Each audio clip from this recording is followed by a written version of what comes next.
Welcome to the Church Solutions Podcast, brought to you by JSL Solutions.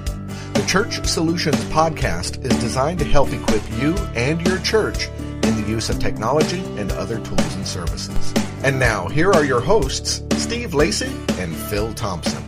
And welcome to another edition of the Church Solutions Podcast. My name is Phil Thompson. And I'm Steve Lacey. It's good to have you with us today. Thanks for listening. We're a company that is really, I guess you'd call us a tech company. We've only been doing this for several years, and we still can't figure out who we are. We're a tech company that helps churches, helps ministries, and we provide lots of nice things, right, yes, Steve? Like live streaming and mobile apps and church management and that sort of thing. Yeah, we do. And so this podcast that we do usually every week, we talk about some of those tech things, although we don't always talk about everything that's tech-related because we're all involved in ministry around here, and so we like to help people who are volunteers, who are in leadership, who are pastors, because we've got a ton of experience. Steve and I have probably about 280 years of experience. I think that's right, yeah. Between us. Between the two of us. Yeah, 280, maybe 285, give or take a few. But I'm exaggerating here a little bit, but that's just simply because we've been doing this for a long time. So we like to help churches. So what are we doing today? We're going to talk about, wait for it, money. We're going to talk about stewardship campaigns because I think in the years we've been doing this podcast, we've never talked about this, have we? I don't think so. Not stewardship campaigns. Not stewardship. Anyhow, so we have a special guest who is the Director of Resource Management at his church. His name is Duane Whittey. Duane, are you there? I'm here. How are you guys doing today? Good. Did I get your name right, Duane Whittey? Did I get? Because you're good. I'm usually notorious for butchering names, but I'll just give me some time here. So Duane, you hail from Canada, the great country of Canada. Whereabouts in Canada are you? Well, right now I'm in just outside Toronto, Ontario. Okay. Somewhat in the center, and depends on who you talk to in Canada. It could be the center of the universe, or it could be the most evil place on the face of the planet. Okay. So, but we are right in central part of Canada. The greater Toronto area would have about 7 million people. Wow, that's a big area. So you're pretty close to Toronto then, I guess. Yeah. You see what, hockey games, baseball games, basketball, right? Get into a little bit of everything, actually. Of course, the Toronto Maple Leafs are in the playoffs, which we're excited about. Raptors are, our NBA franchise is in the playoffs. They're doing quite well this year. Yeah. Our Blue Jays are just starting up, and so we're still waiting to see what they're going to be like. Yeah, well, can't have them all. So, no. So, Duane, you are actually, as I mentioned, the resource director, actually director of resource management at the church's name is North Bramalea United Church. Am I correct on that? That is 100% correct. Yes. And you guys, so first of all, we're going to talk about stewardship campaigns. And the reason we're talking about this is because, the people listening to this podcast, especially if you're involved in leadership, this should perk your ears a little bit because the truth is we've got to have some resources to do ministry, right? That's pretty important. And so... Yeah, the funny thing is, I guess I've talked for, close to 30 years now. And the reality is that every church needs more money to do what God's called them to do. Right. And so that's why we want to talk for a few minutes here today about this. But so let me just get into your position real quick, and then we'll talk about things like, biblical capital campaigns or things like that. But, but what do you do? What's the director of resource management do? It's basically an executive minister or executive pastor kind of a role. All right. I oversee all of our finance area, property, staffing, something that we call resource. It's a leadership development arm, as well as grant acquisition and technology. Okay. Wow. So do you work with other churches as well as your own, or have you in the past? Or? Well, interesting enough that you asked, we are using your service to do live broadcast of our services, and the plan is to develop that and then start launching satellite sites all over the place. In fact, we are talking that we want to start 10 in 10 years. Wow, that's so, pretty aggressive. Yeah, but you've worked with churches for years when it comes to stewardship categories and stewardship campaigns, right? Yeah, it's been a little over 27 years I've been working with churches all over North America, helping to raise capital. Yeah. Wow.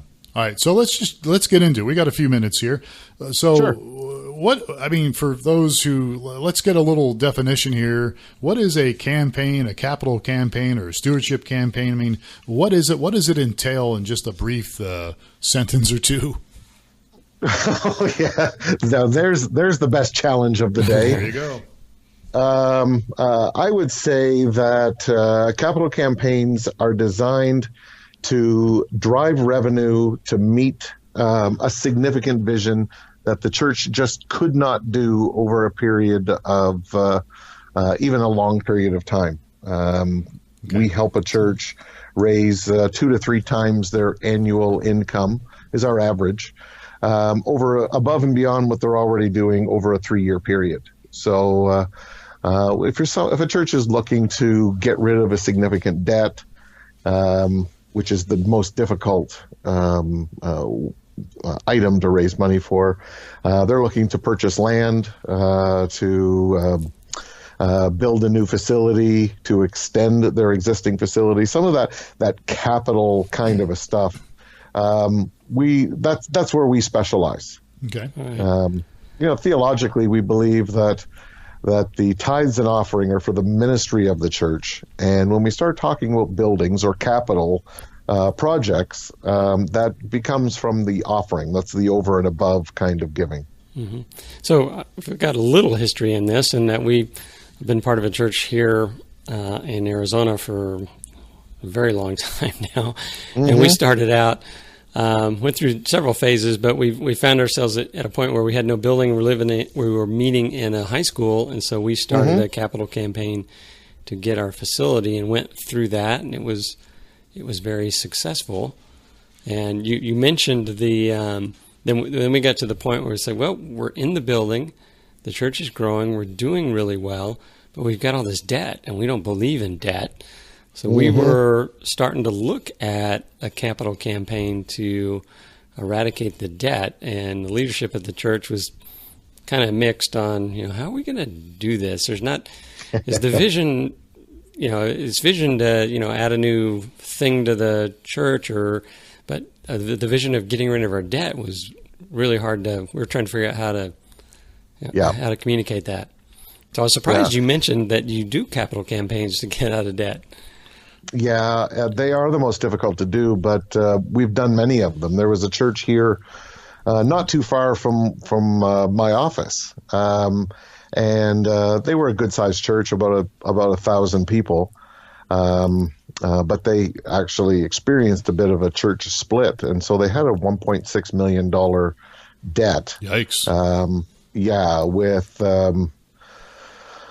about 400, 500 people there worshiping, and that was quite challenging. And we were able to go in and work with them and help them to raise that amount over a 3-year period of time. So they were quite pleased with that. Right. So one of the things that we toyed with, and I would assume a lot of our audience would be, is I have this vision, whatever the capital campaign is going to be. And the first question is, do we do this on our own, or do we get outside help? What's your advice there? My advice would be to definitely get a hold of someone to give you a hand. And from my experience, if someone does a good job of a capital campaign doing it on their own, they'll raise about 20% of their capacity or capability. An outside perspective, funny enough, when people are paying for an expert to come in and tell them what to do, they'll listen a little more, and they'll have to rely a little more on faith than they would if they're trying it on their own. So 20%. So bringing in help, that would mean they're going to reach the 100% of the potential, or Or do they get 25% with help? Well, I worked with a church in Buffalo who tried to raise money on their own. It was a church of 300, and they raised about 120,000 over and above. And then they called us in, and after a bit of retooling, because there's two parts to it, but after a bit of retooling, we helped them raise close to $1 million in their campaign.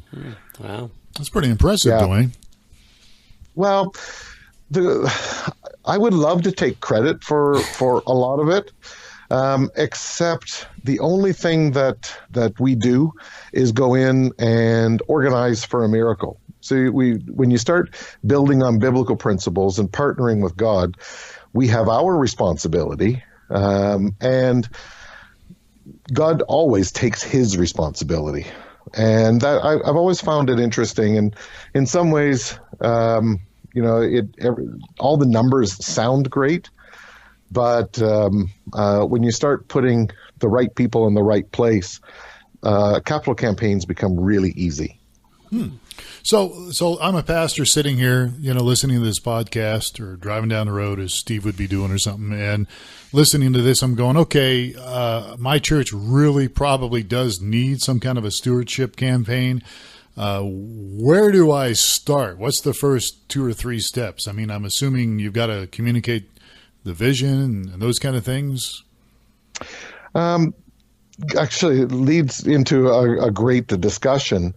Because I've always been challenged when I've walked into churches, and the church makes a building the vision. Because when you do that and you get in the building, you're generally still left with debt or still work to do, but you've already accomplished the vision. And so how do you retool, and how do you continue to move forward? One of the things that I've been doing over the last, 10 years, 12 years, is helping churches create a clear and compelling vision of how do you want your church to be different in the next 3 years. There's a lot of research behind that, and there's a strong system behind it, but and it relates more into ministry. Now, sometimes a building will be the tool that you used in order to get there. And sometimes you discover that it's not a facility at all. It could be something else, a community center, a counseling center, a gymnasium. Like, it could be all kinds of different things. But I believe each church is uniquely positioned to fill a need in every community that is distinct from every other church. And it's up to the leadership to figure out what that is. Okay. So got to have a vision more than just a building or that kind of a thing. And then I would assume from vision, and there's got to be some type of strategic communication. Of an engagement process. Yeah. Engaging. There's definitely an engagement process. Generally, a vision, you start off creating vision with to 8, 10, 12, 15, maybe 20 people. Then you expand that out to your next group of leaders. And I define a leader as someone who is leading other people in the work of ministry, not just in ministry, but in the work of ministry. Okay. And that could encompass, 20 people. It could encompass 100 people. And you sit down for 6-8 hours. And not only do you go over what the first group talked about, but why it was important to them. And then you give everyone an opportunity to, lean into that. Okay, what does this mean to me? How does this get me excited? What resonated with me? And it is absolutely amazing what God does when, you're talking about his purposes and then engage people in the conversation and what resonates with them with that. The whole temperature, the whole momentum of your church speeds up considerably. Then once you've got that, you've got enough collateral material to have some great marketing materials or vision sharing materials, communication pieces, to share what that is all about. And then you're ready to move into a capital campaign. So if I'm a ministry that said, "Oh, I'm gonna look at doing this on my own," and I get a little ways into this, and I realize I need help, do you go back to the step one and recast the vision, go back to the original leaders? Is that's where things get sticky, because some people do a great job creating vision, but a terrible job communicating the vision. Right. Some will have a terrible vision and yet do a great job communicating. So it's about sitting down and having the conversation about what is your vision, what are you doing, why are you doing it, how will it be done, how many people have been involved in the process. So trying to get a bit of a lay of the land of what that would look like, and then talk about the communication side of it as well. I just finished working with the church last summer, and they had spent a year and a half. They didn't do it with me, but they spent a year and a half creating a vision. And some of the elements that they chose to do to communicate that vision were fine, but they didn't give people the right information the right way.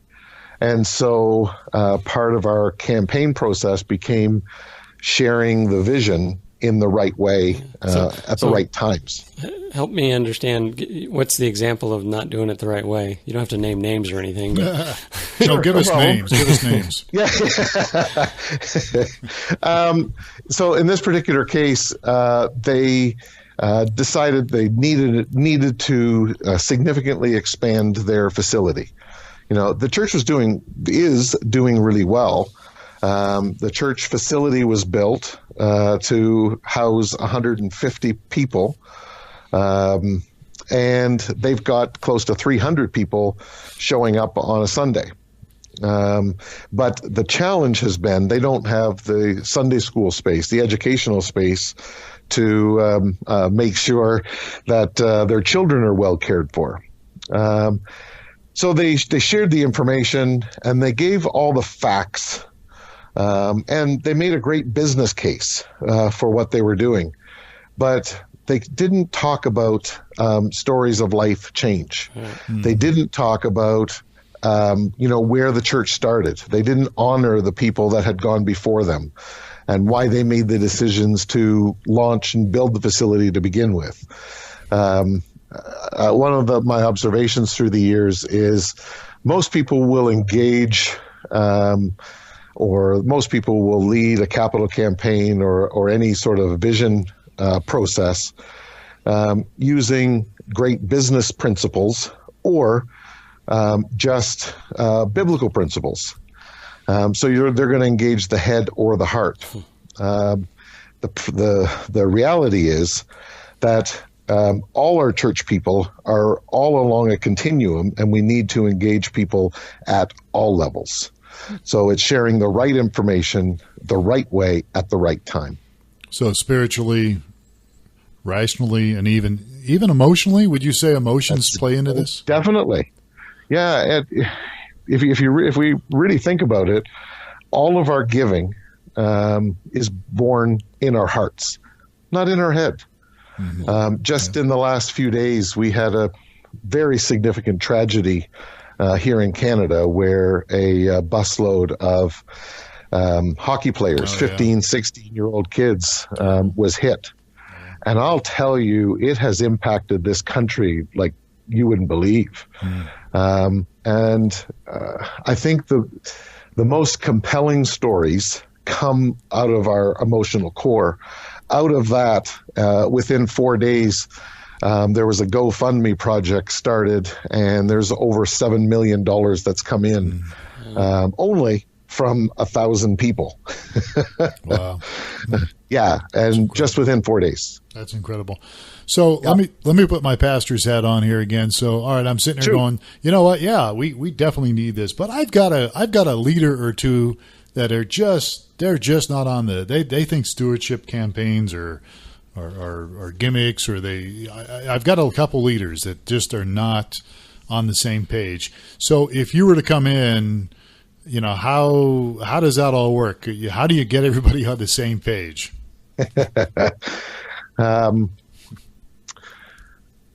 That's a great question. I think the reality of it is that not everyone is going to get on the same page at the same time. I think of an analogy like the Boston Marathon.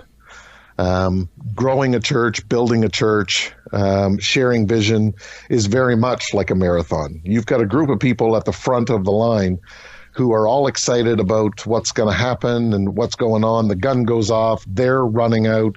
You get the crowd cheering, like the whole 9 yards, right? But an hour and a half, 2 hours later, the people at the back of the line still haven't started their journey yet. And I think one of the things that churches have been neglectful of is being consistent at sharing vision and where God has called them over a long period of time. They'll talk about it for a month or in a series, but then walk away from it. And we're not giving our people an opportunity to really understand and get a sense of what's going on. So, which is interesting, right? You lose commitment within a church, and that just always has fascinated me.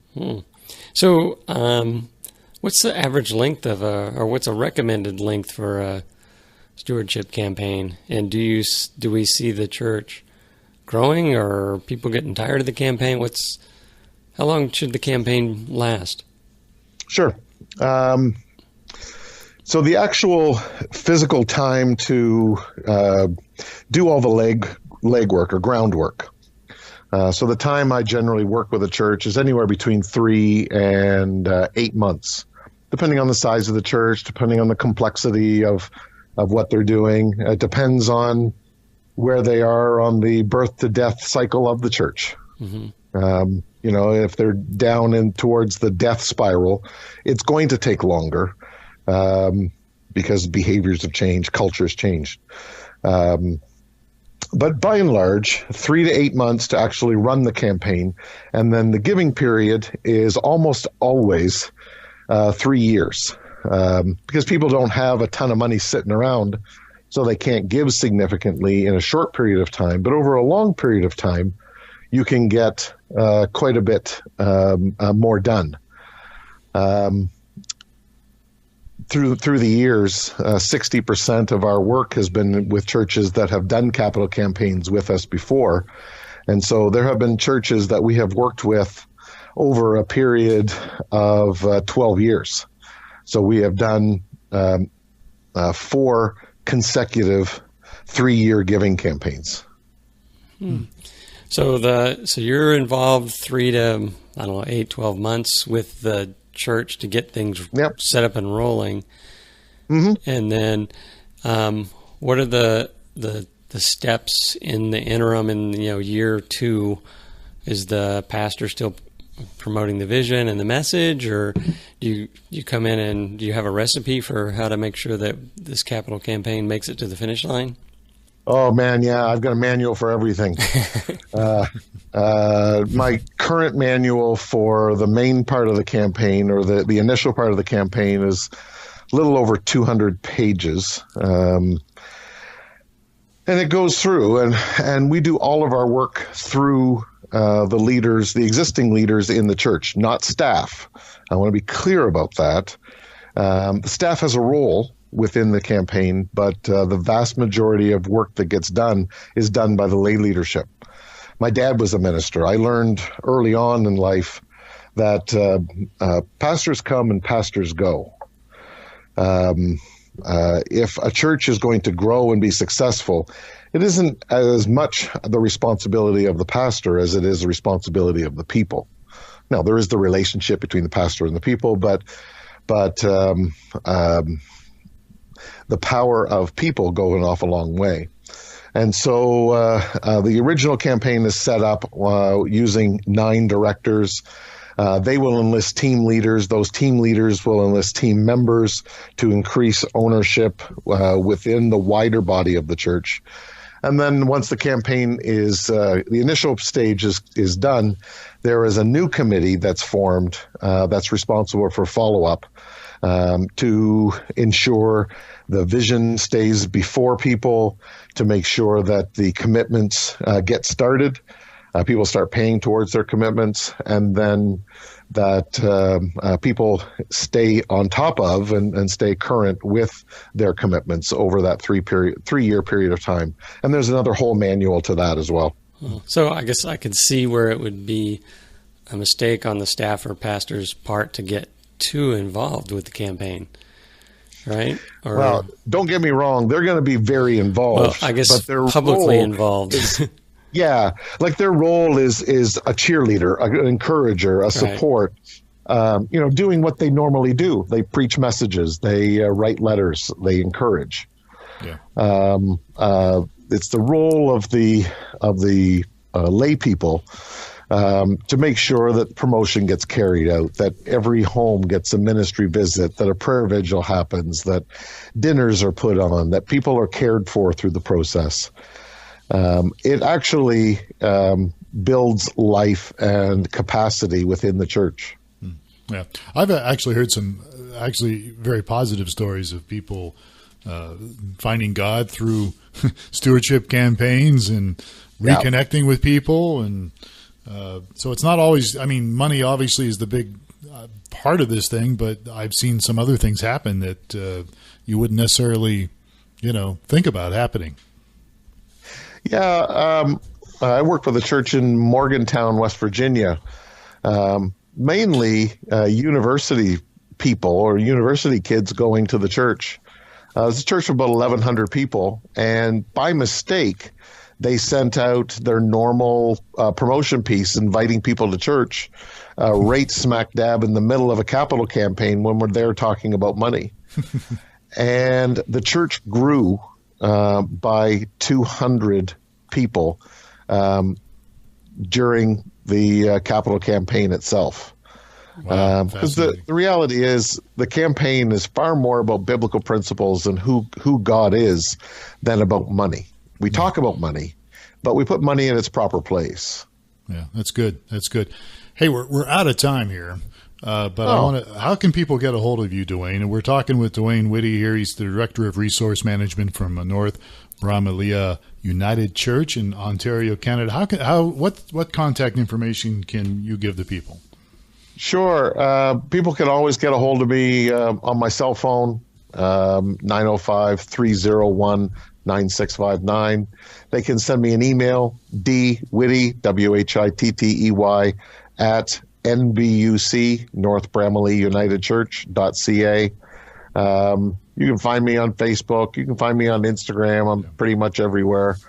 I think your church website love to hear from you. Yeah, NBUC. Yeah, church website, nbuc.ca. Yeah, awesome. I wish we had more time, but I think this is interesting stuff. And I think, again, for people who are key leaders and key volunteers and pastors and, associates listening to this podcast, I think it's important. I think it's very important that they get some understanding or at least some enlightenment, so to speak, on stewardship. And I really appreciate your time. No problem at all. Thanks so much for having me on. Really appreciate it.